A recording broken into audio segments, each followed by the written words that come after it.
नमस्कार बंधुरा आमी श्रावणी आमी चले एसेছি नतून आरो एकटी रेसिपि निये। चलो रेसिपिटी ताहले एकबार देखे नी। आजके आमी निरामिष आलू फुलकपिर रसा तोमादेर साथे शेयर करब। आज এই রেসিপিটি বানানোর জন্য आलू एवं फुलकपि एकटु बड़ बड़ टुकरो करे केटे निয়েছি। रान्नार शुरूते आमी कड़ाइये सर्षेर तेल दिए निलाम। तेलटा जखन भालो मतो गरम हो जाबे तखन आलुर टुकरोगुलो दिए एकटु भालो करे भाजबो।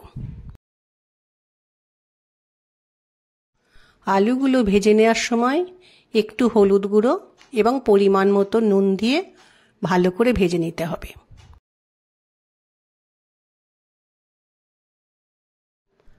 आलुर टुकरोगुलो भालोभाबे भाजा हये गेছে। एबार आमी একটা পাত্রে আলুগুলো তুলে রেখে দেব। আলু ভেজে তুলে নেওয়ার পর ওই একই তেলে জিরে ফোড়ন দিলাম, তেজপাতা দিলাম,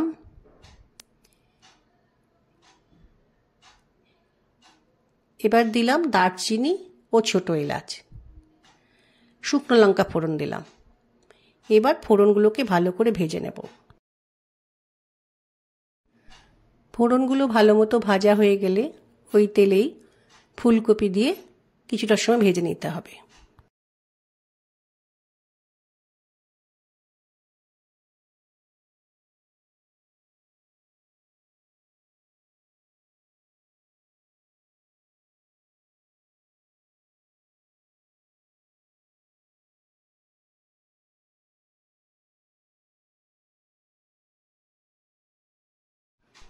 ফুলকপিটা ভাজার সময় আমি একটু হলুদ গুঁড়ো দিয়ে দিলাম।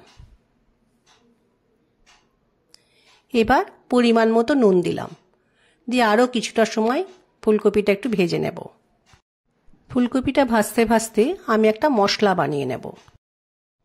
একটা বোলের মধ্যে লঙ্কা গুঁড়ো রেখেছি, এর মধ্যে ধনে গুঁড়ো নিলাম, জিরে গুঁড়ো নিলাম, এবার রঙের জন্য কাশ্মীরি মির্চ পাউডার নিলাম, একটু আদা গ্রেট করে নিলাম ও একটু গরম মশলা নিলাম।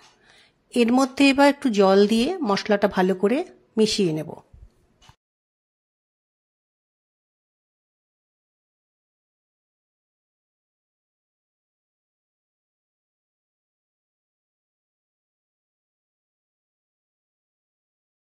ফুলকপিটা ভালোভাবে ভাজা হয়ে গেছে।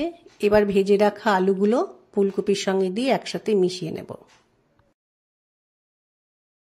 আলু ও ফুলকপি একসাথে মেশানোর পর যে মশলাটা তৈরি করে রেখেছিলাম সেটা দিয়ে দিলাম এবং বোলের মধ্যে একটু মশলা থাকাতে একটু জল দিয়ে সেই মশলাটুকু দিয়ে দিলাম। এরপর খুন্তি দিয়ে ভালো করে মশলাটা কষাতে হবে।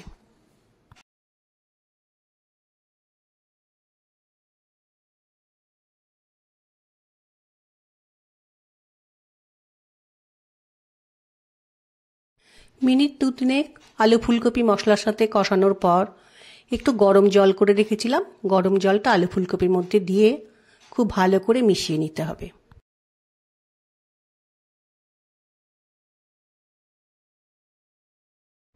আলু ফুলকপির তরকারিটা ফুটে উঠেছে। এই সময় আমি একটু ঘি নিয়ে আলু ফুলকপির মধ্যে মিশিয়ে নিলাম। এরপর একটু ঢাকা দিয়ে সেদ্ধ হতে দেব। কিছুটা সময় রান্নাটা হওয়ার পর ঢাকাটা সরিয়ে দেখলাম আলুটা সেদ্ধ হয়ে গেছে। ফুলকপি তো রান্না করতে করতেই সেদ্ধ হয়ে গেছিল।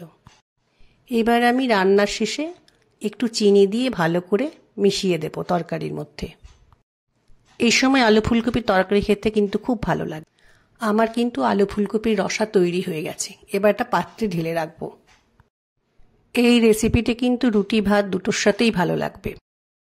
রেসিপিটি ভালো লাগলে লাইক, শেয়ার ও সাবস্ক্রাইব করো। ভিডিওটি দেখার জন্য ধন্যবাদ। আজ ভিডিওটা এখানেই শেষ করছি। ফিরে আসছি নতুন একটি রেসিপি নিয়ে।